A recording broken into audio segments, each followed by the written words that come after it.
Hello, community. Hi, it's Melanie Denise Cunningham, your Tacoma Peace Queen. How are you?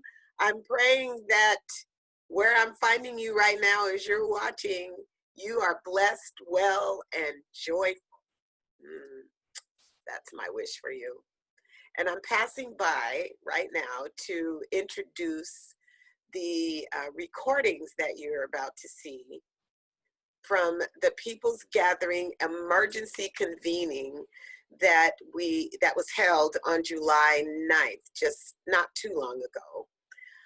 I just wanted to give a brief contextual overview of what the gatherings are, just in case you've never seen or heard about them before, that you jump in with context. When we say race dialogues, it's just that. We are coming together for a focused conversation to strengthen our skills and abilities to talk about race. The People's Gathering, a Revolution of Consciousness conference, is about gathering folks together to learn how to talk about race, because we never really did in school. They never taught us how. So, and we've got to learn how, because it's such an emotional topic. So this gathering is what that is.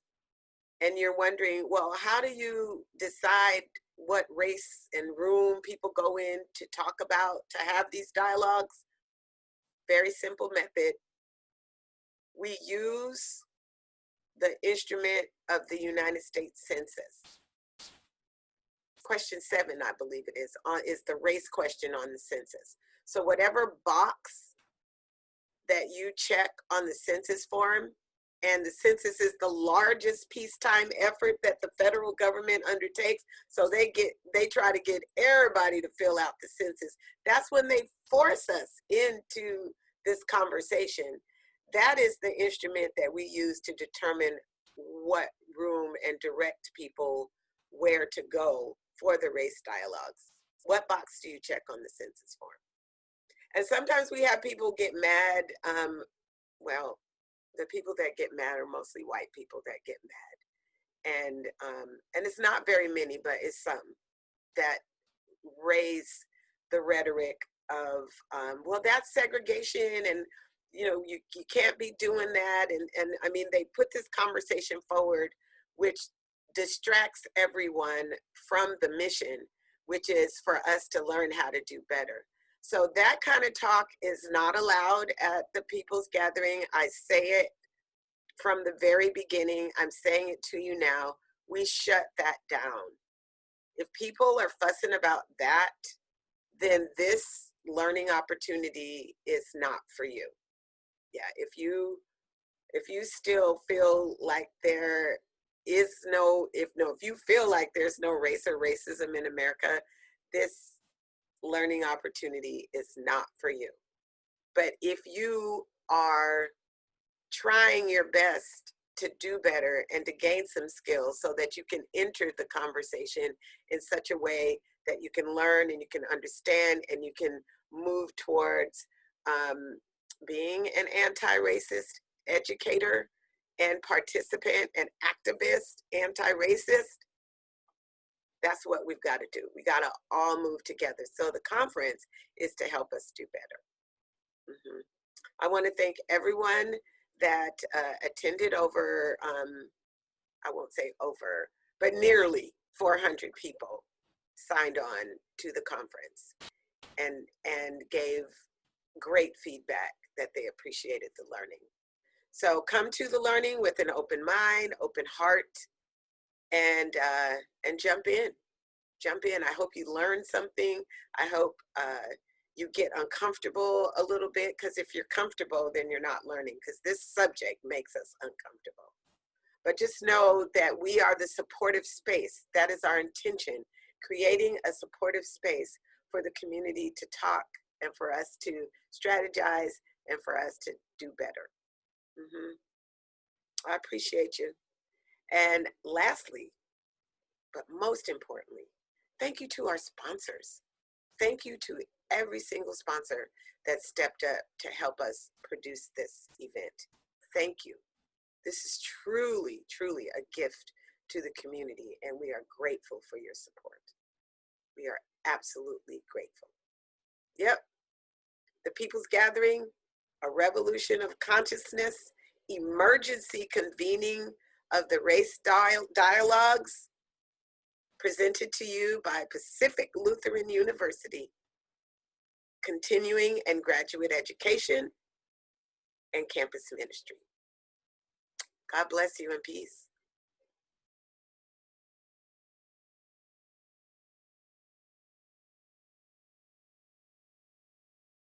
Next up, another dynamo. We're getting ready to have a history lesson.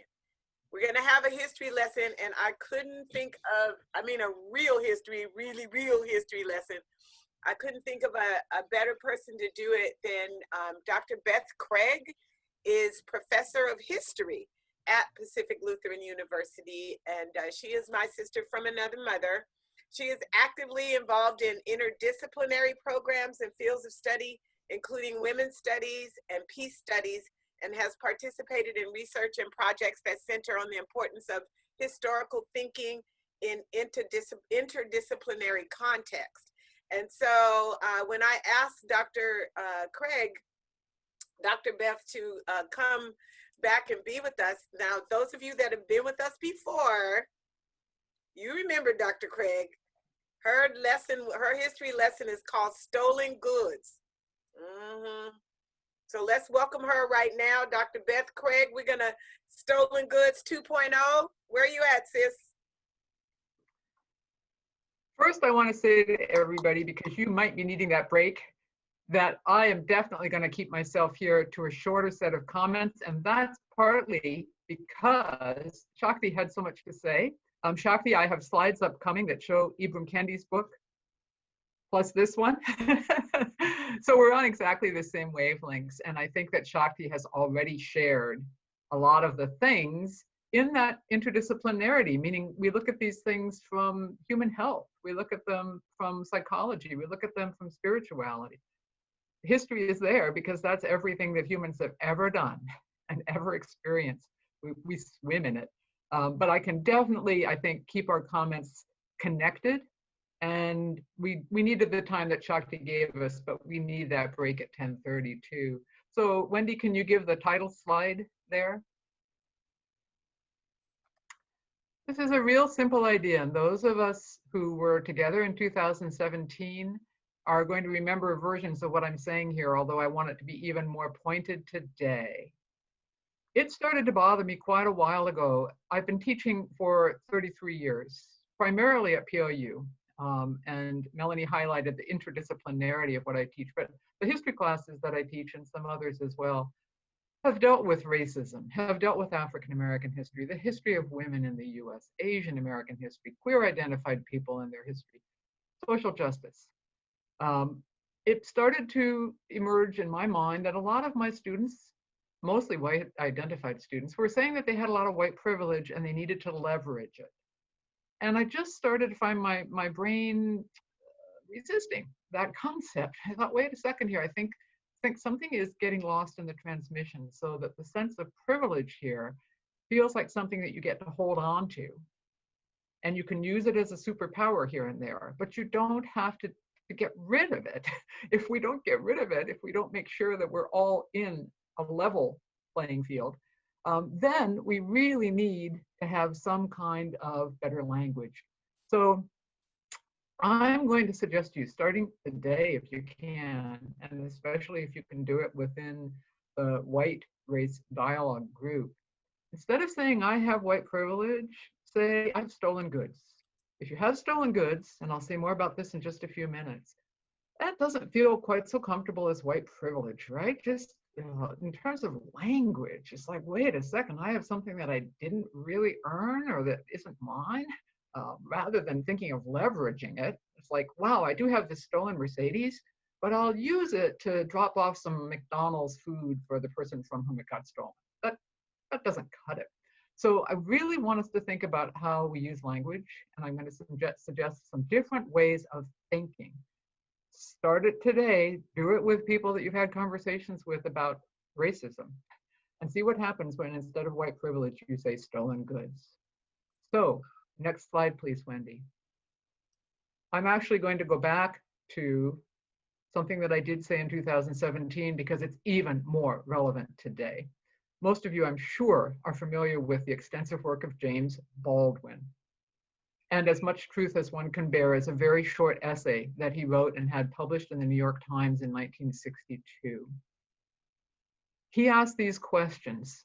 How have we managed to become what we have in fact become, and how shall we put ourselves in touch with reality? I think this really intersects with the radical imagination that Shakti was identifying for us. Next slide, Wendy. What he said is, we have to push ourselves. And here I think he was writing mostly to white identified people, but I think he meant it for everyone.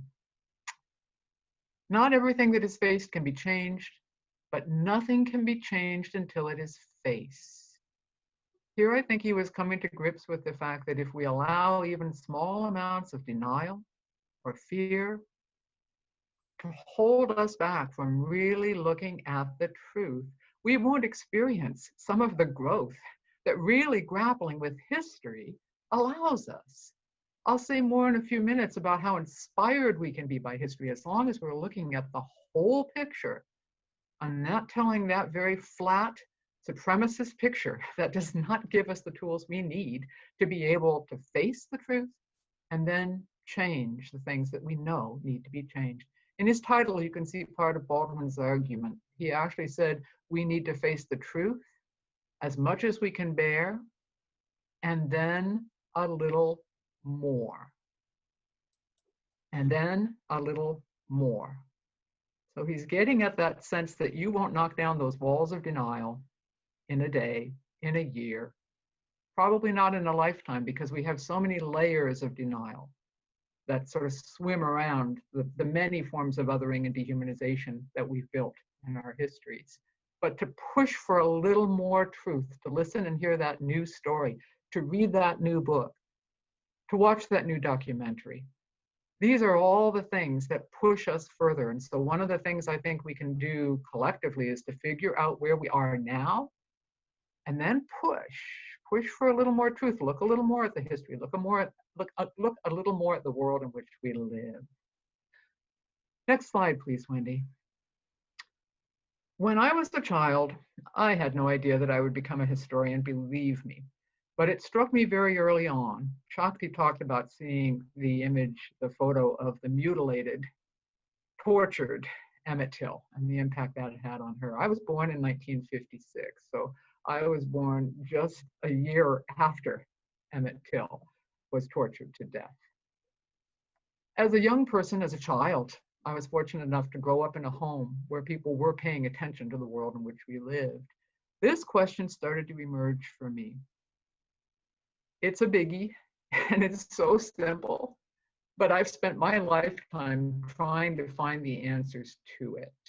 And again, piggybacking on what Shakti shared with us, how do human beings do harm to one another? And this, of course, can mean do harm to ourselves as we reflect the harms that are done to us. And how can we change that pattern? So again, here, I'm just weaving some historical insights that have been added to my world by the people with whom I've worked over the last 30 years. But I think we can bring these to bear with all of the things that Shakti offered to us. How can we change that pattern? Part of that is the radical imagination that helps us change it. With this question in mind, I started to ask questions, especially about the US. It's where I was born, it was where I was raised, where I was given citizenship, right? Didn't have to try to earn it, as so many people who deserve to be here and already are here have had to do.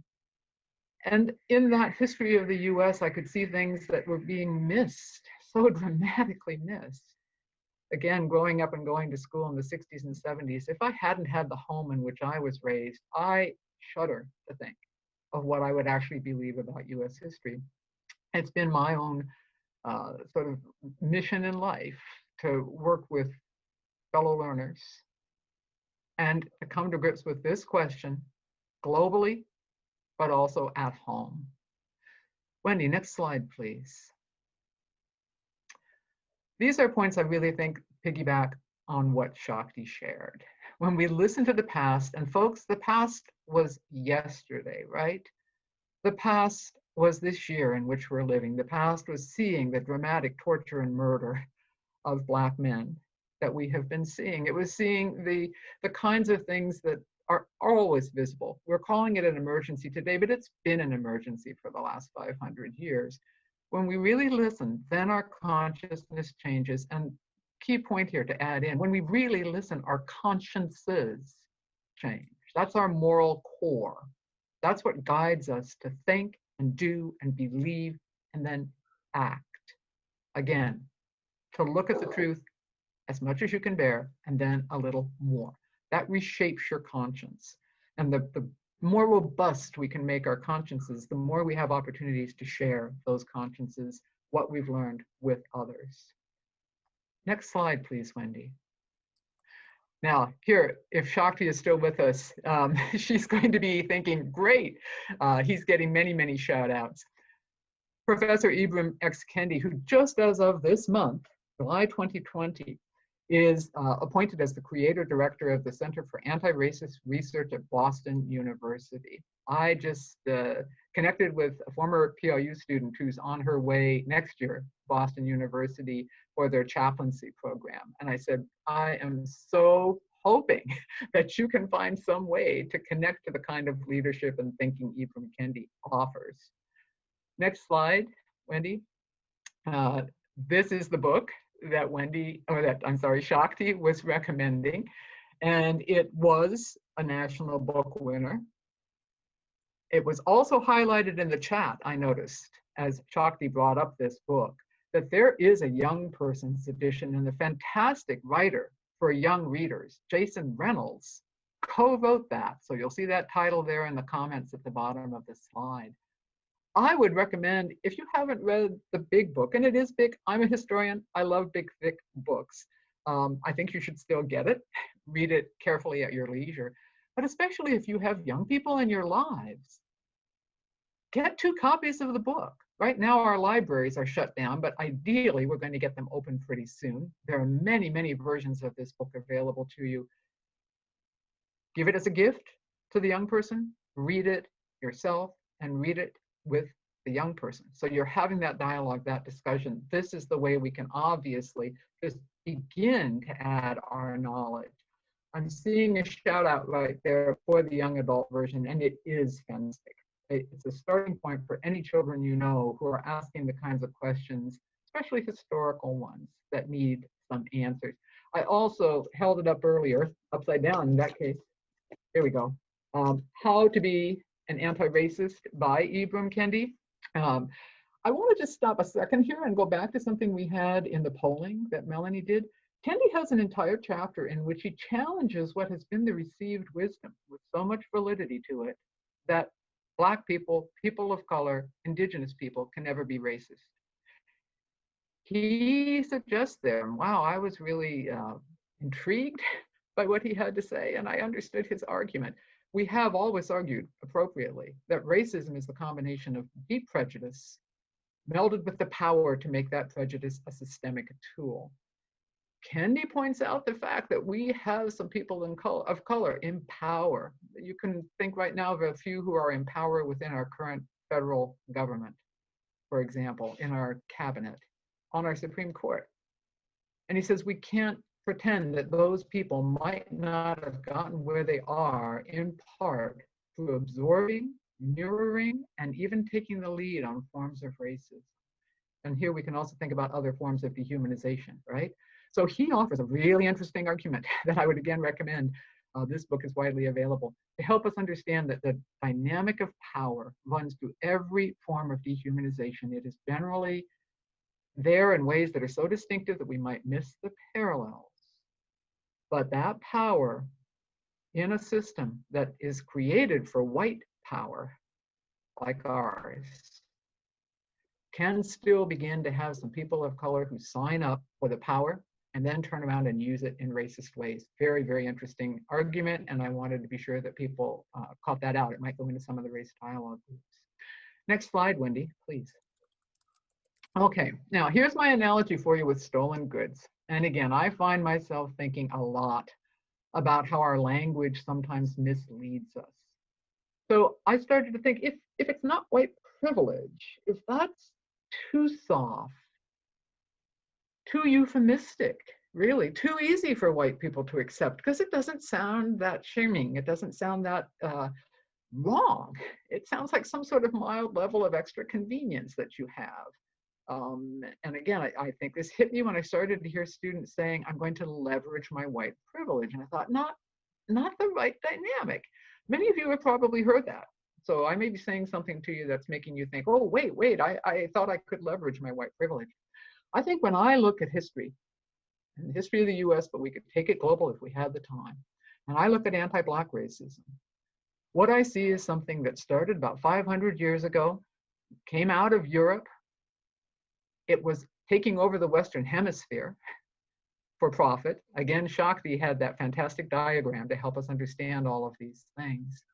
I asked myself, what am I going to say here? Am I going to say that things like enslavement, slave codes, Black codes, disenfranchisement, segregation, bans on Black people serving anywhere within the justice system with any concept of justice, raping Black women, lynchings, mob violence, raping Black children, because a lot of the people who were raped, who were female identified, were children. They were not adults. Go through this list and see my italicized bold at the bottom there, and so much more, right? These are crimes. This is an organized crime syndicate. This is the analogy I'd really like us to take forward. And those of you who were with me in 2017 know I was urging us to think of this as the analogy. If we think of it as crime, what we can start to do is to parse out the levels at which these crimes occurred, both historically and in terms of the power dynamic. If you are white identified, you've partaken at some point, including today, in the benefits, the stolen goods that the system of white supremacy was constructed to hand to white people. Now, let me add to this, though. This is like any other kind of crime syndicate, right? We all know how tricky it is to find those bosses at the very top levels of the human trafficking cartel, for example. It has been a big trick to figure out exactly how and why the entire economy collapsed in 2008, 2009, primarily through financial mechanisms and tools that were gamed to help some people. I think a crime in many ways that we still have not addressed as a crime.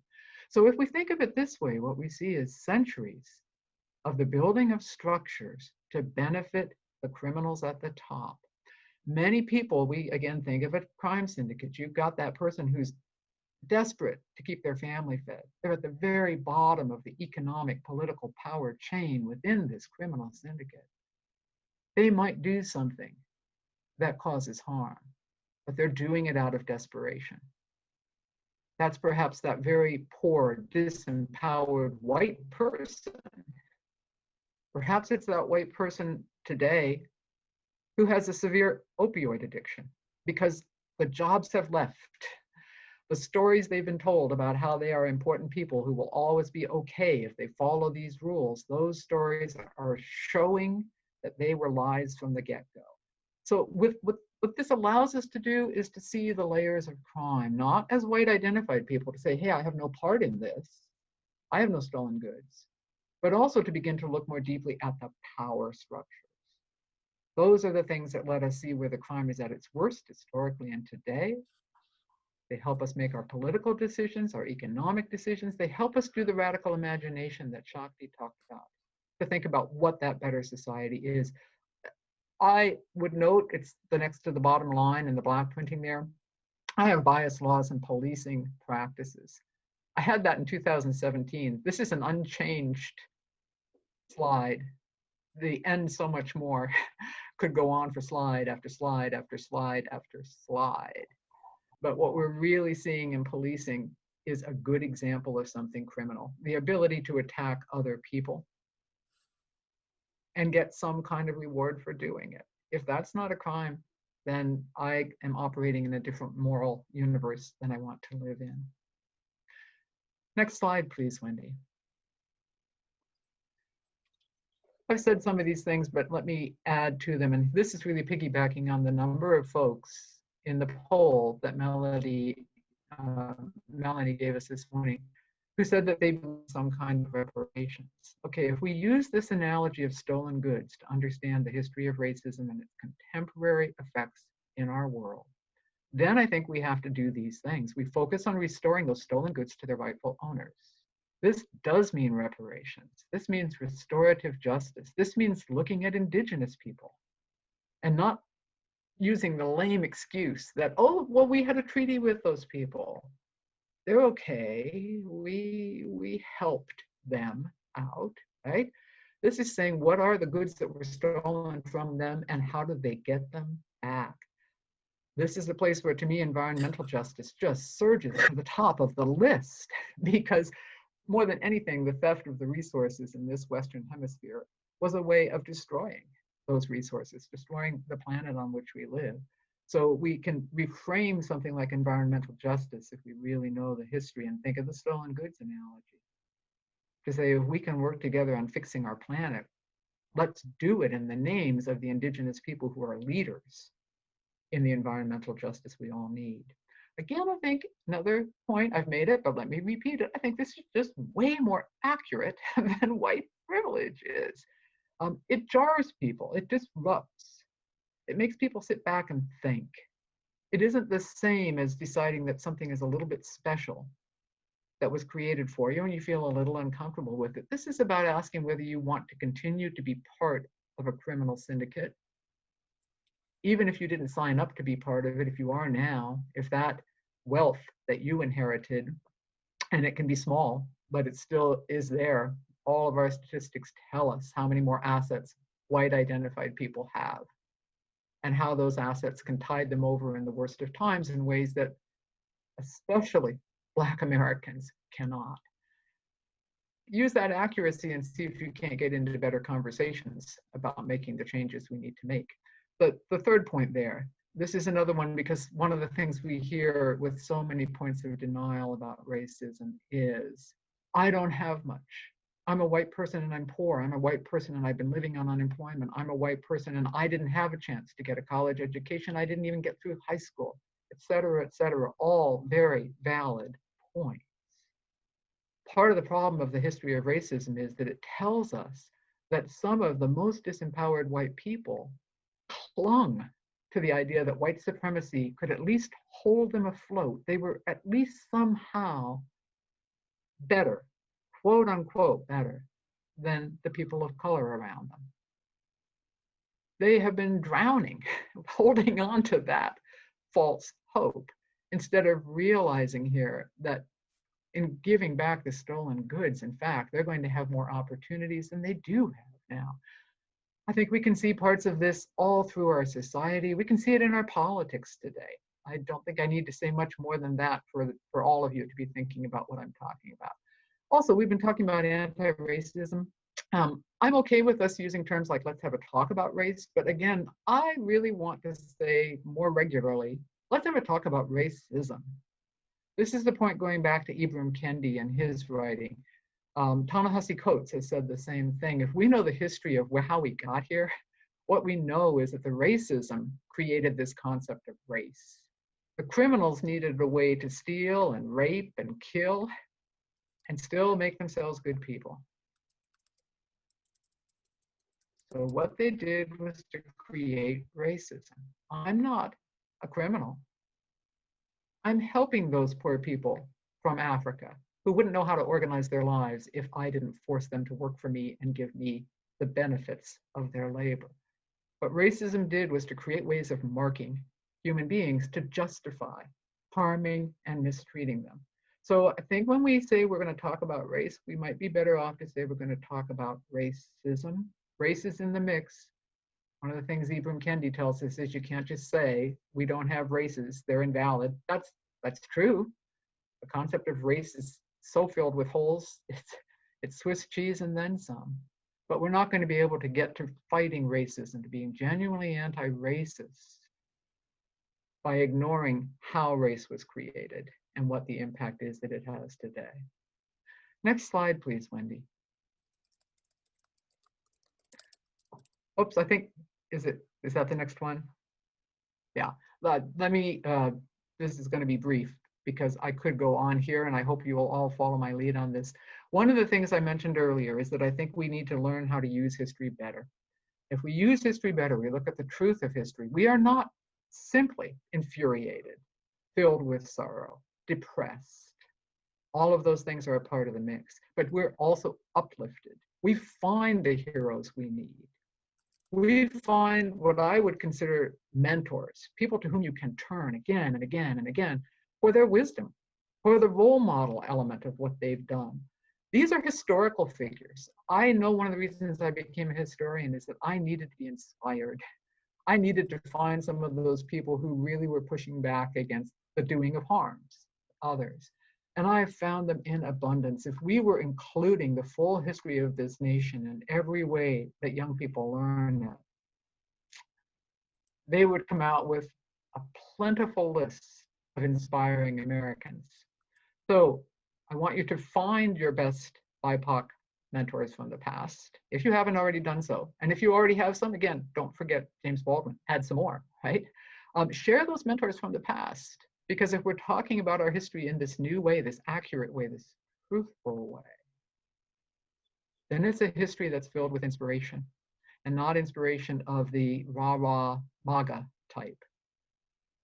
Value liberty and justice with anti-racist work. And that's where I want, next slide, please, Wendy. Just to highlight for you a few of the mentors that I have. It's a very long list, and if there's anybody in this audience that's ever had a class with me, you probably have a sense of some of my mentors and how much they guide me. Ida B. Wells Barnett, you might notice the years in which she lived, and then if you didn't hear this, be a bit surprised that she just won a Pulitzer Prize in 2020. She won it because finally, almost a century later, the Pulitzer Award winners that needed to have her in the mix from the get-go are including this fantastic human being. As I said to my own students, what if we had lived in a world where Ida B. Wells Barnett could have been elected president, say in the 1890s? Shakti called out the fact that the 1890s is pretty darn close. We find it within our family. All of my grandparents were born in the late 1880s, 1890s. That's not the distant past. Ida B. Wells Barnett highlighted especially the egregious murder of Black men. Sound familiar? She did the danger, expose what was really happening with lynchings of primarily Black men. She showed how many times those Black men were targeted because they were challenging the white supremacist system. So you had to kill them, you had to kill them dramatically and publicly to send the lesson that nobody messes with these crime bosses. We will get our revenge. This is an amazing person, and if you don't know much about her, you can find out a lot about her. Next slide. Fannie Lou Hamer. We've been seeing and hearing more, I think, in the last 3 months about the reality of US history than we have in many previous decades. Fannie Lou Hamer came from an extremely large family, working within the sharecropping system. She didn't get the formal education that, again, I think would have prepared her to be any number of things. A PhD level scholar, an enormous political leader. I find myself thinking, what if we could have voted as a society for these people to be our leaders 50 years ago, 100 years ago?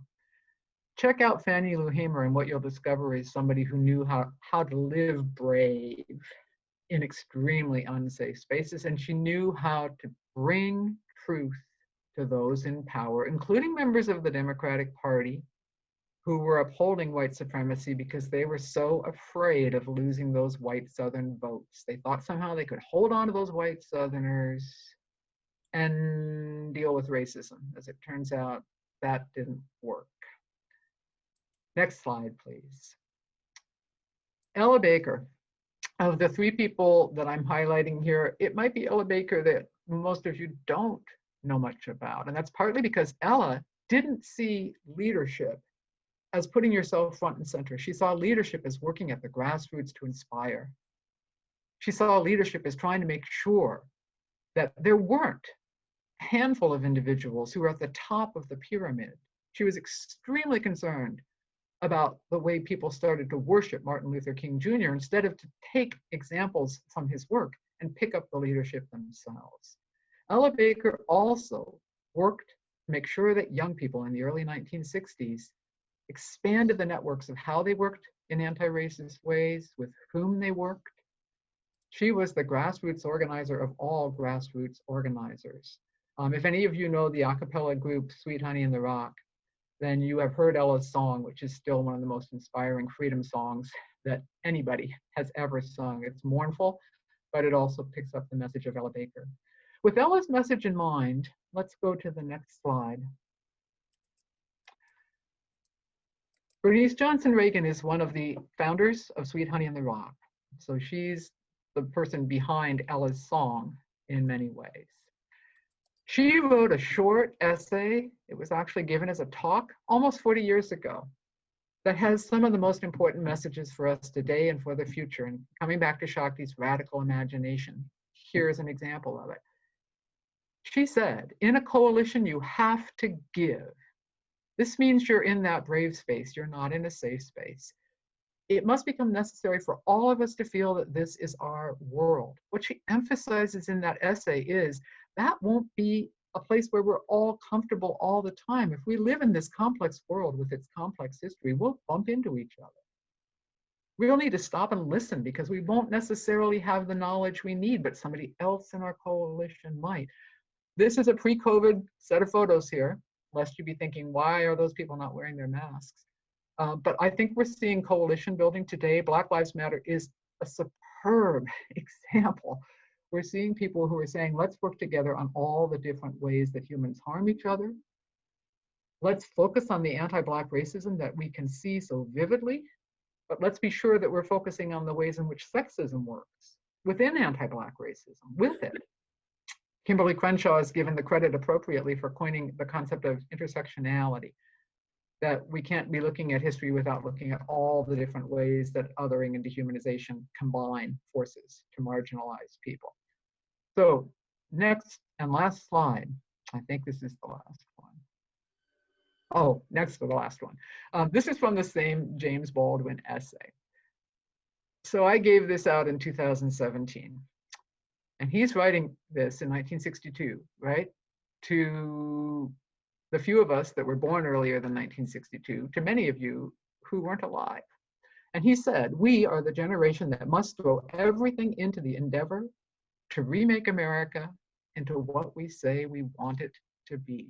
Radical imagination. I look at this and I'm angry that it didn't get done in the 1960s, but I know the history too well to think that that could have been possible. But I'm also inspired because this is a true statement no matter where we start, no matter when we're alive. We are that generation. Of all ages, of all identities, we are that generation. And if we hold on to this and we keep pushing and we keep enhancing our coalitions with more people who get it, more members, more energy, then we can remake that America into what we want it to be. So now, final slide. Okay, this is to kick us off into the break, and then it's to take us to our race dialogues. We the people, so I'm starting out with the Constitution here, right? But you can know that that was not we all the people in the 1780s and 90s. We the people gathered together in 2020 can take responsibility right now for the history that we make. If you are somebody who has historical thinking at heart, you are guided every day by wondering, what will they think of what I did 50 years ago when we are 50 years in the future?